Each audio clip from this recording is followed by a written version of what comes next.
Here's a review of kinematics formulas you may have seen in Physics 1. They come grouped in a few categories: constant acceleration, rotation, simple harmonic motion, and diffusion.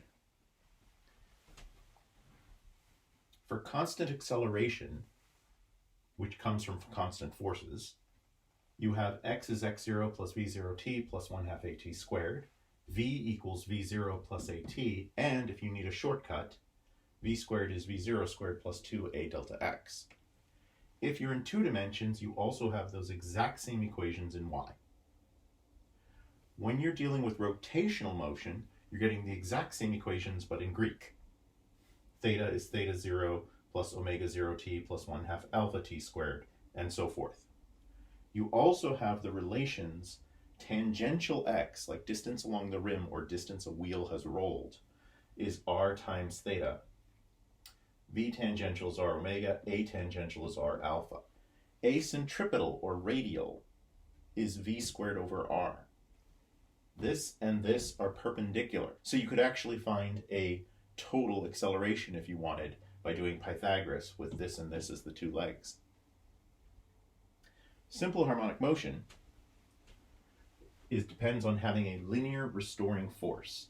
The further you get from equilibrium, the harder it tries to push you back.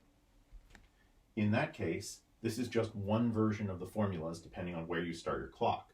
This one starts with it at the maximum positive position. X would be a cosine omega t, v would be minus omega a sine omega t, a would be minus omega squared a cosine omega t. Regardless of when you start the clock, the maximum x should be a, the maximum v should be a times omega, and the maximum a should be a omega squared. Omega is a key thing.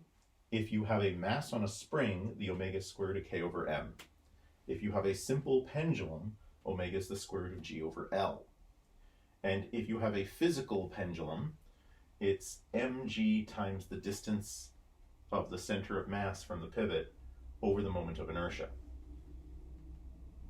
Period is always 1 over frequency, and omega, angular frequency, is 2 pi times regular frequency. Anything repetitive has a period, a frequency, and an angular frequency. A special case of that is rotation. There's a reason we use omega for both. Finally, we come to diffusion. If something is diffusing, it's undergoing random, like Brownian motion, and that can happen in 1 dimension, 2 dimensions, or 3 dimensions. And little d stands for how many dimensions you're wandering through. Big D is the diffusion coefficient. T is the time, and this is the average distance that x travels. And finally, Fick's law of diffusion says the flux of particles, which is particles per area per time, is minus diffusion coefficient times the concentration gradient. That should be about all the kinematics you've seen in Physics 1, and I hope seeing them all together is helpful to you. Thank you. Good luck.